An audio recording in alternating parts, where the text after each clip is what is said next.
Welcome to Wicked Nightmares Horror Stories. These are real events retold as haunting bedtime tales. Let's get into it. Imagine a crime so perfect, so bizarrely staged, that the very identity of the victim remains a cipher, a code that has been impossible to crack for over 75 years. This isn't just a murder. This is a story about a man who arrived from nowhere, was killed by something invisible, and left behind only the echo of a poem. Tonight, we go to Somerton Beach in Adelaide, Australia, in the closing days of 1948, to peer into the life and the impossible death of the man known only as the Somerton Man. The date was December 1st, 1948. It was about 6:30 a.m., just as the sun was rising over the sands of Somerton Beach. A couple of locals taking a stroll noticed a man lying in the sand, propped up against the seawall directly below the stairs leading down from the street. Now, at first glance, he just looked like someone who had had a rough night and passed out. He was dressed meticulously, a gray coat, a brown suit, a white shirt, and a clean tie. His shoes were polished. He looked like he was taking a nap in his Sunday best. But there was something wrong. He was far too still. His head was resting on the seawall, his feet were crossed, and a half-smoked cigarette was resting neatly on his jacket lapel. He was too composed. When the police were called in, they confirmed the obvious, but also the impossible. The man was dead. And right there, the strange, dark, and mysterious clock started ticking. Now, let's zoom in on that moment of discovery. The initial witnesses were a couple, John Bain Lyons and his wife. They were the ones who first noticed him in the early morning, but here's a crucial detail. They had actually seen him the evening before, too. Around 7:30 p.m. on November 30th, they were walking along the exact same stretch of beach. They noticed the man, exactly where he would be found dead the next morning, but he was moving slightly, lifting his right arm and then dropping it. They assumed he was drunk, maybe struggling with a hangover, or perhaps just trying to fight off mosquitoes, so they didn't bother him. But here's where the story gets deeply unsettling. The next morning, when John Lyons and the police found him, he was in that exact same unsettlingly tidy position. He was still propped up against the embankment, his head tilted to the right, his collar perfectly in place. If a person dies from a violent illness, or, say, a seizure, they thrash. They struggle. They mess up their clothes and disturb the scene. This man looked like he'd been carefully placed and posed for a photograph. Police Constable Moss arrived first. He noted the man's physical appearance was remarkable. His face was full, his features were strong, and his hands, strangely enough, showed no sign of hard, manual labor.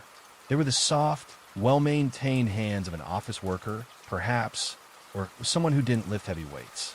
The first search of his person, right there on the beach, yielded only a few items, and this is where the wicked nightmare begins to take shape. He had a packet of Army Club cigarettes. Fine, normal. But when the police checked the packet, they found it also contained 7 Kinsitas brand cigarettes. This is highly unusual. Why mix brands? Was he trying to conceal the identity of the person he was smoking with, perhaps? It's a tiny, insignificant detail, but in this case, everything points to a deliberate lack of identity. In his other pockets, they found a used bus ticket from the city to Somerton, a clean aluminum comb, a packet of fruit-flavored chewing gum, and the previously mentioned railway ticket to Henley Beach, which was a few stops past Somerton. Wait, he had a bus ticket to Somerton, but a train ticket for a destination past it? Did he miss his stop? Did he change his mind? Or was he scouting the area, planning his final meeting? The travel itinerary made no logical sense. The most chilling detail from the initial medical examination, performed right there on the sand, came from the first doctor on the scene, Dr. Dwyer. He estimated the man had been dead for only a few hours. He noted the body temperature was strangely elevated for a man who had been lying on a cold beach all night. He also noted his pupils were unusually constricted, a classic sign of certain poisons. But the scene itself told a greater, more unsettling story. No footprints leading to or from the body other than the witnesses and police. The sand was untouched. It seemed he had simply walked up to the seawall, sat down, and then, without so much as a tremor, died. This was not a death of natural causes. This was not a death by violence. This was a clinical, quiet execution arranged for maximum anonymity. And that untraceable poison was now fully solidified as the main suspect.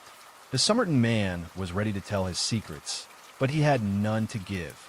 When they finally loaded him into the van to take him to the morgue, that's when the true forensic shock began.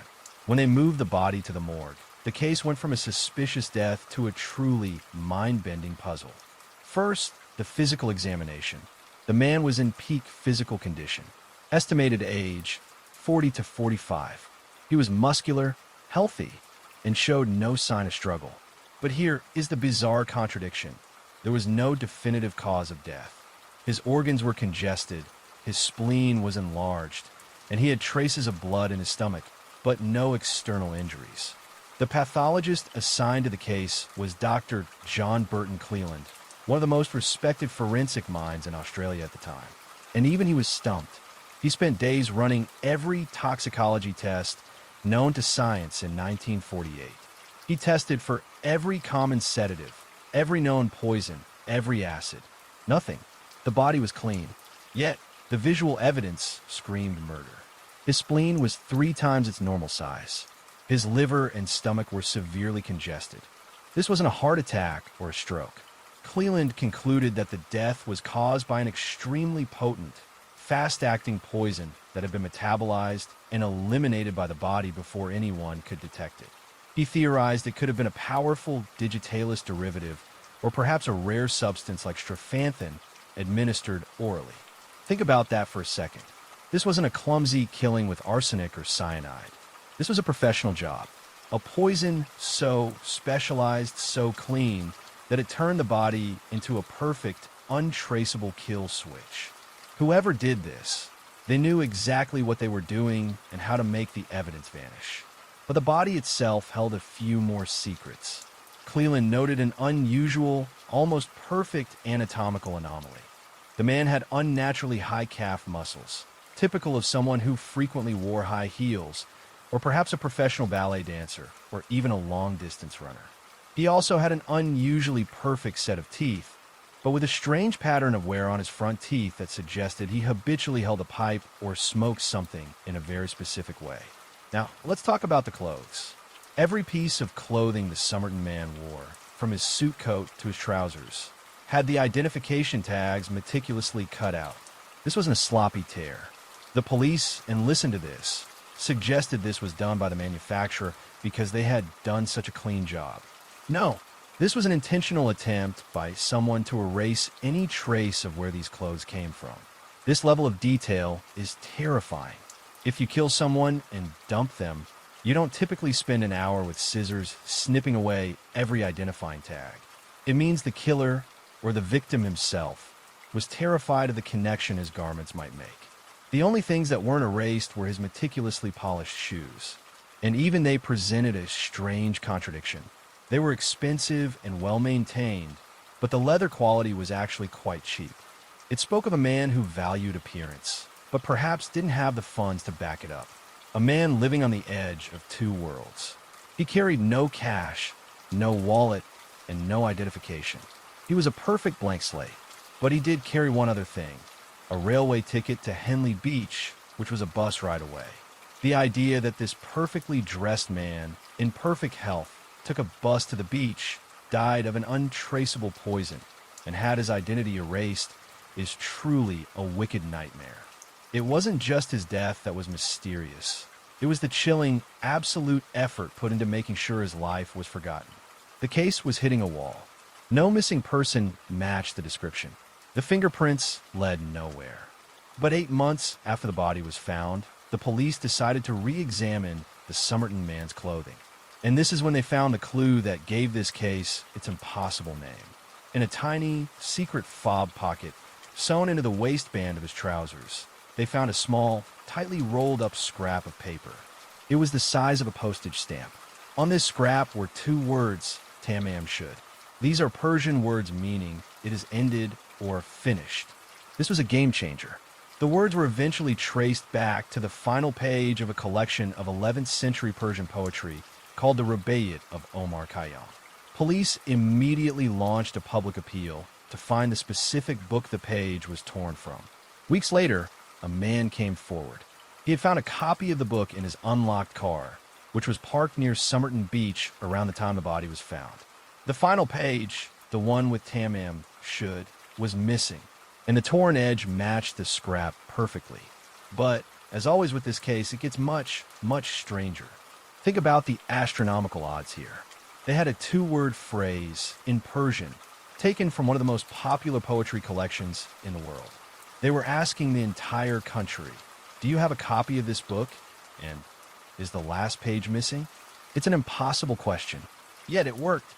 A local man, whose identity was always kept confidential, came forward and told police he found a copy of the Rubaiyat of Omar Khayyam on the floor of his unlocked car.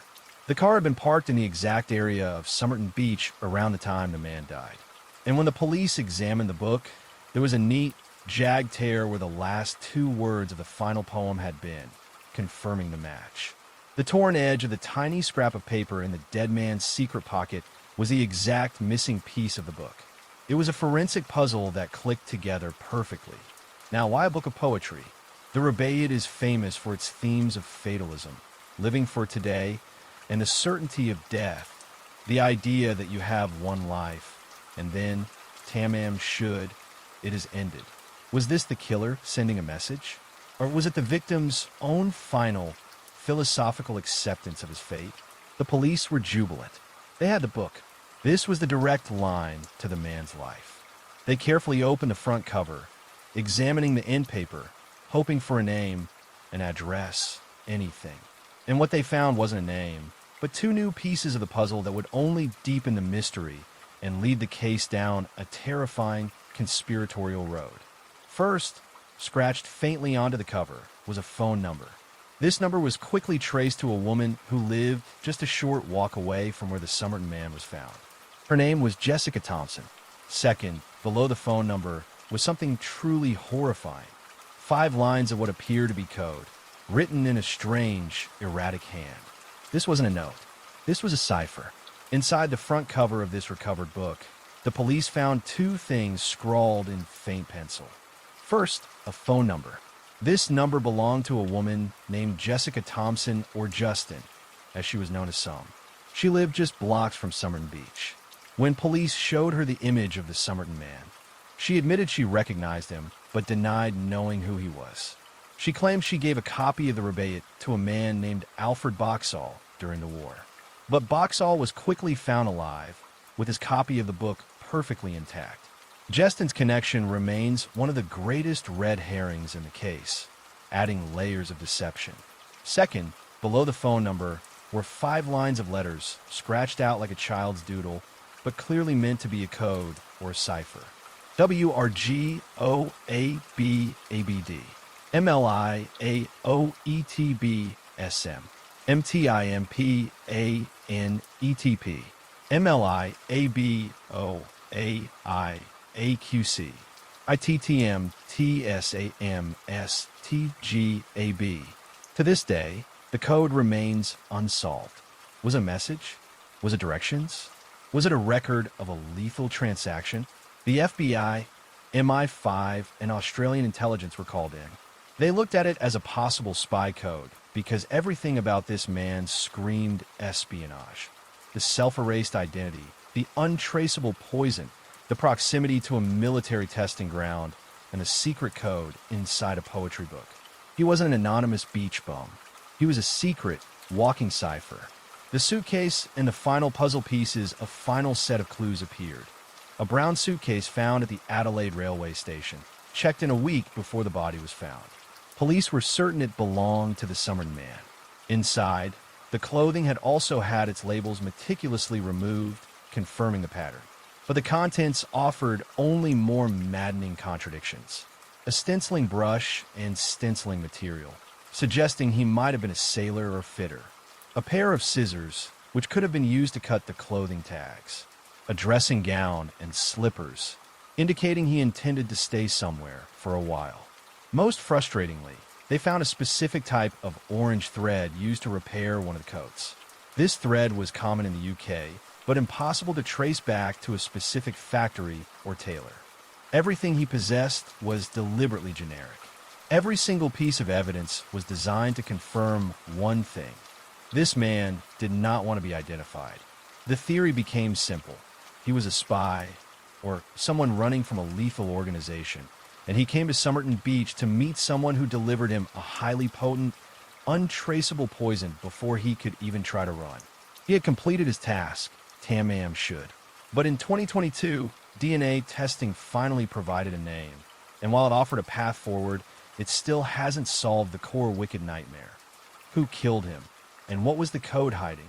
The Somerton Man is the ultimate reminder that some nightmares are not about what you see, but what you can never, ever explain. If our last story was about a web of confusing, self-contradictory clues, this next one is defined by a terrifying, absolute silence. This is the nightmare of being systematically erased. We're crossing the ocean now, heading to England, to the industrial town of Wigan, Greater Manchester, in 1993.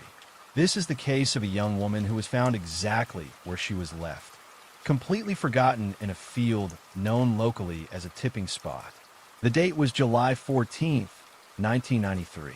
Two surveyors stumbled across a shallow, stagnant drainage ditch off the A5209 highway. Submerged in the muck and hidden by tall grass was a partially skeletonized body. The Greater Manchester Police arrived to face immediate horror. The body had been lying there for an estimated 18 months to 4 full years. The pathologist's report confirmed the worst. She had suffered severe blunt force trauma to her head and neck. She was not abandoned. She was murdered and dumped like trash. The killer had chosen this location with chilling intention, leveraging the community's neglect to make the body just another thing to be forgotten. In a murder investigation, a name is everything. That is the foundational bedrock of all detective work. A name gives you motive, geography, history, and a circle of suspects.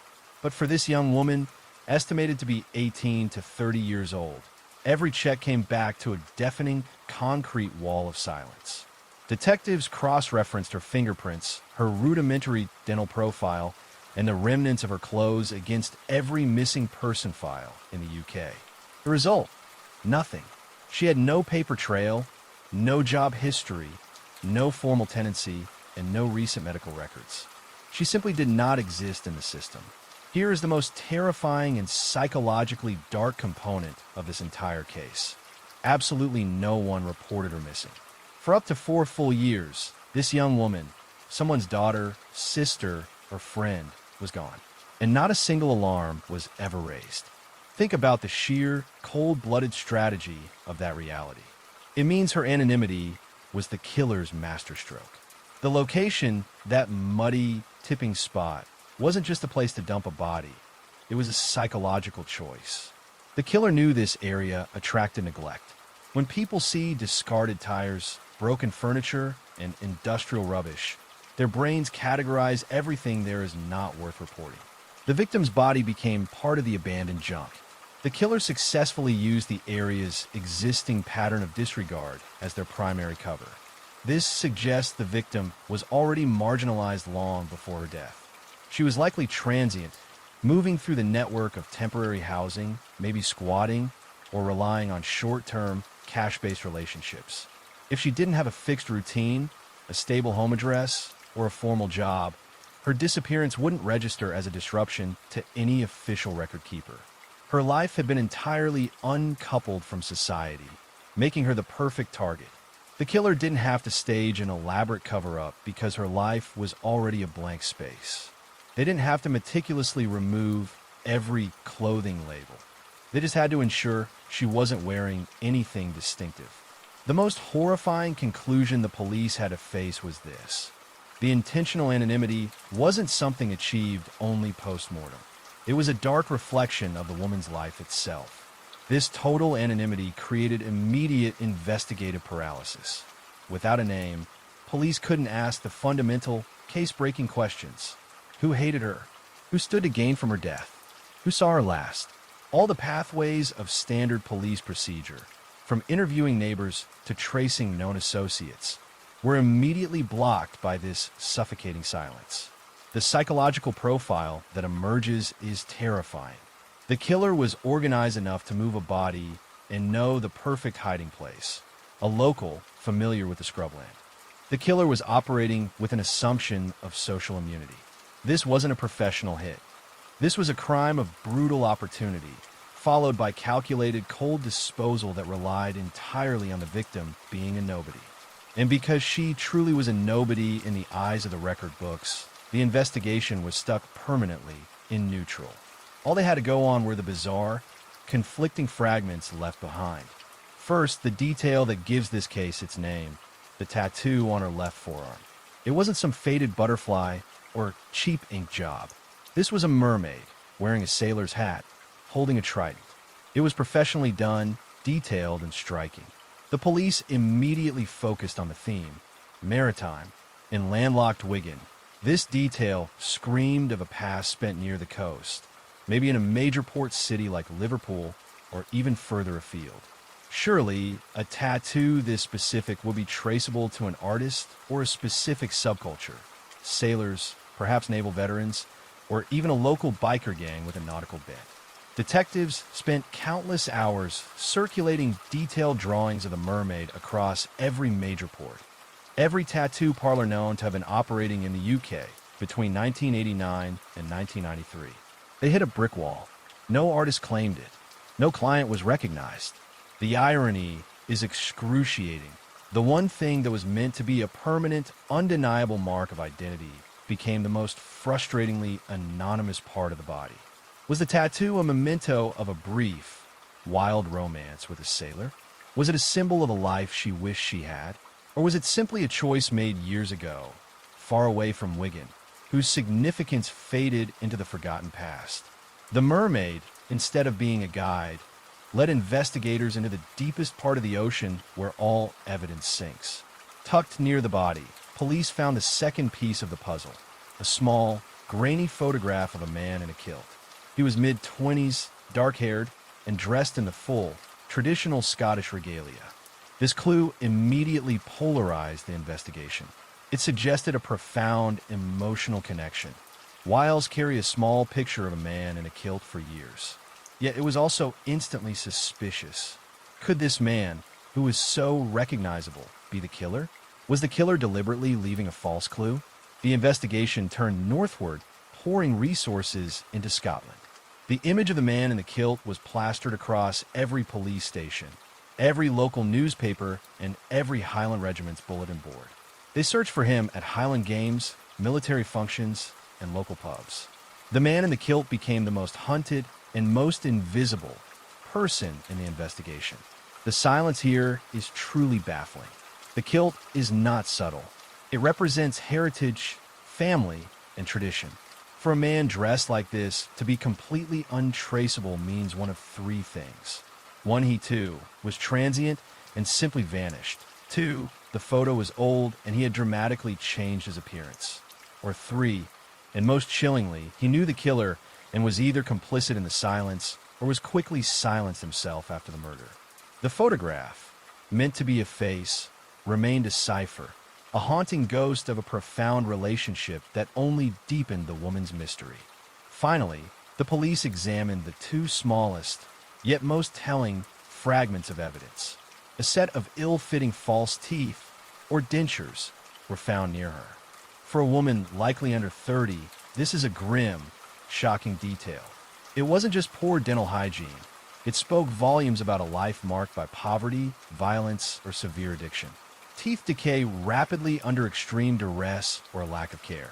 A woman her age needing full dentures suggested a traumatic existence, perhaps years spent living rough, or a direct physical assault that shattered her original teeth long before the fatal blow that ended her life. This evidence powerfully reinforces the marginalized victim theory, suggesting a victim who had fallen through every crack in the safety net. Alongside this brutal evidence was a tiny piece of green paper with a single, handwritten, local phone number.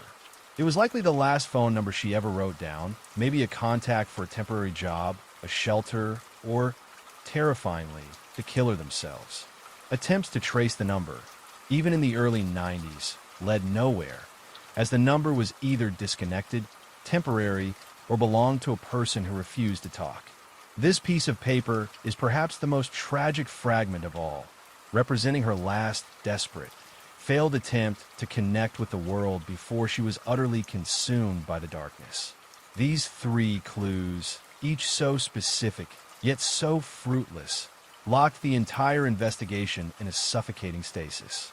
They had a profile of a life, transient, desperate, perhaps dangerous, but no name, no address, and no motive.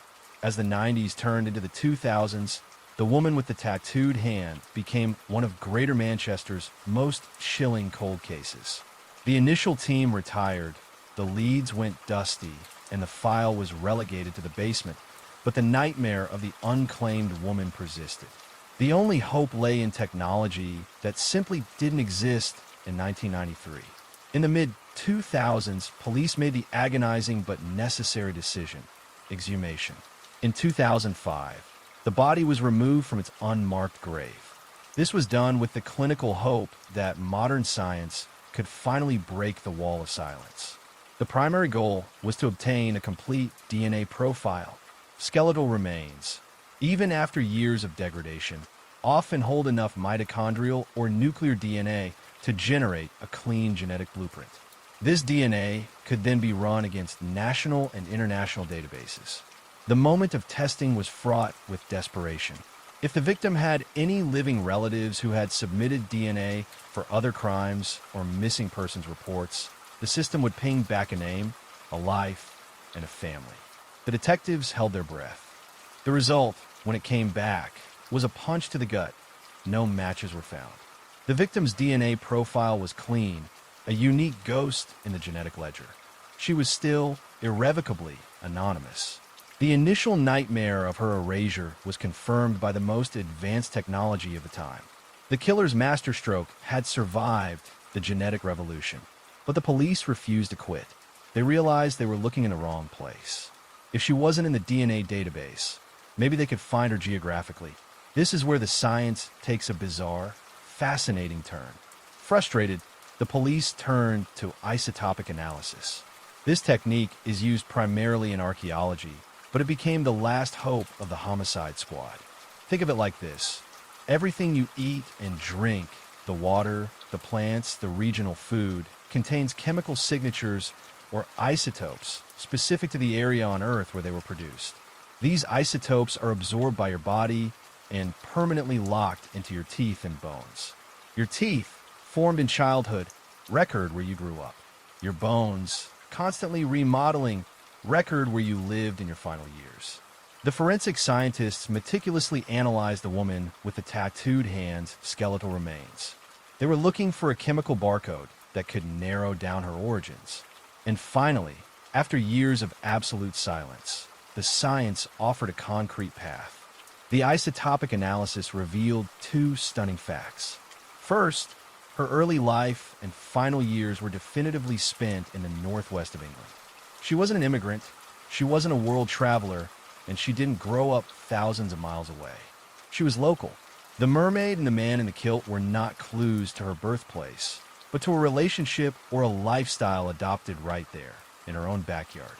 Second, the analysis suggested a possible transition within her life, indicating she may have spent some time on the coast within the northwest area, perhaps explaining the maritime tattoo. This revelation, though not a name, was massive. It stripped away years of wasted investigation in port cities across the globe. The key to her identity wasn't thousands of miles away. It was right there in Wigan, or Liverpool, or Manchester. The killer, the crime, and the victim's life were all locked within that familiar local landscape. This forensic breakthrough narrowed the suspect pool from the entire world to a small geographical circle. It meant the arrogant, calculated killer was likely still operating in the region, living a normal life, confident that the sheer anonymity of their victim would protect them forever. The focus shifted from who she was to who she might have known in the local transient community, now armed with the certainty that she belonged to the place where she was found. The final push was on, recirculating her reconstruction and the clues, but this time only to the community that was confirmed to be her home. The case of the woman with the tattooed hand remains open, a haunting and frustrating cold case defined by silence. The killer's ultimate, wicked victory was the successful erasure of her life. They relied on her vulnerability, her transient status, and the human tendency to look away from the marginalized. She was a woman who walked among us, marked by a beautiful, strange tattoo, yet she died violently and was left alone, unclaimed in a ditch meant for trash. Her story is the ultimate, tragic reminder that sometimes the greatest nightmare is not the monster, but the simple, terrifying realization that you are completely and irrevocably unclaimed.